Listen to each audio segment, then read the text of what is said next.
Welcome to Module 3 of the course Project Structuring for the Issuance of Plastic Credits. In this video, we will explore the key formats for project formulation and monitoring. Let's start with the formats for the formulation stage. One of the key documents in the development and implementation of a project is the PDD. The PDD is the project description document. In this document, you must provide general information about the project, define if your project is grouped or not, establish what are the time limits, the quantification methodology selected, quantify the reduction or recirculation of your materials. In addition, you must establish the monitoring, legal aspects, stakeholder consultation, and what are the contributions to the SDGs. Let's talk about the project description. In the project description, you must establish if it's a program of activities, a grouped project, or a project on circular economy materials.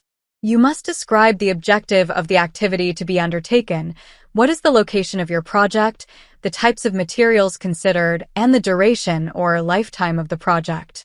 In addition, you must describe the baseline scenario and the project scenario.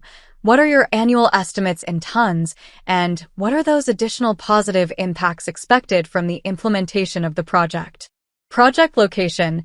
You must geographically delimit the project, including organizational, geographic, and physical information and location that allows the unique identification and delimitation of your project. Project holdership. You must describe here if the project is granted by any local authority such as permits or material use concessions. If there are bilateral or commercial agreements, you must provide the documents of certificates of ownership and freedom of encumbrances, or as appropriate. In addition, you must establish the characteristics and prerequisites prior to the start of the project. Let's talk about the legal and documentary aspects. In the legal requirements, you must establish if you are covered by any law, statute, or local, regional, and national regulatory framework that applies to the project. In addition, you must provide support or evidence of all such documentation that demonstrates the compliance of the project with current regulations. Time limits. You must establish what is the project start date, what is its accreditation period, and the estimated frequency of verification events.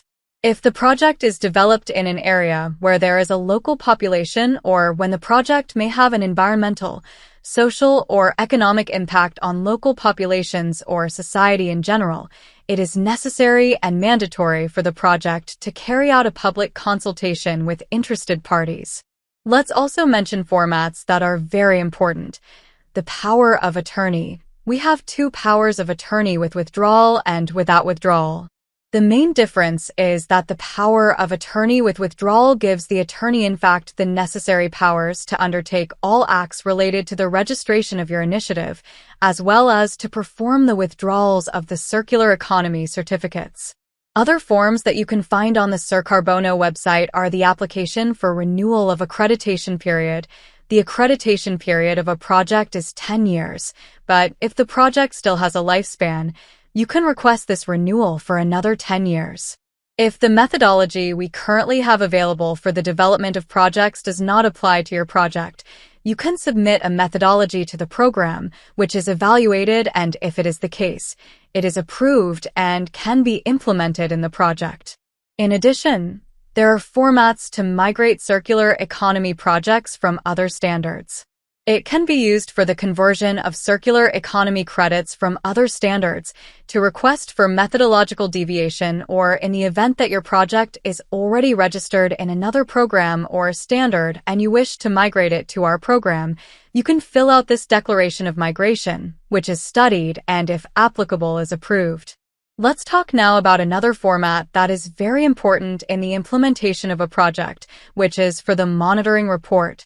In this format, you must establish the monitoring plan, the information management system, and the exposed parameters that you will be monitoring during the implementation of the project. General information from the holder, information from other institutional participants. You must describe the project, what stage of implementation the project is in, and what are the spatial and temporal limits of the project. Let's talk now about two types of deviations. there can be deviations with respect to the implementation of the project or a methodological deviation.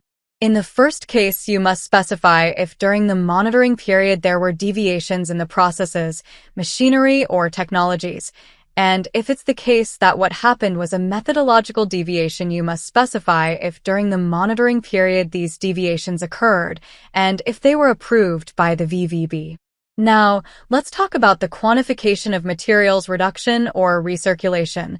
This quantification is based on the methodology that the program has established. There you will make your calculations and quantify the materials in the baseline scenario, in the project scenario, leakage, if any, and finally, you will have a quantification of the net material reduction or recirculation, which is equivalent to the plastic credits that the program will issue. Thank you for joining us on this educational journey. Together we can walk towards a more sustainable and responsible future.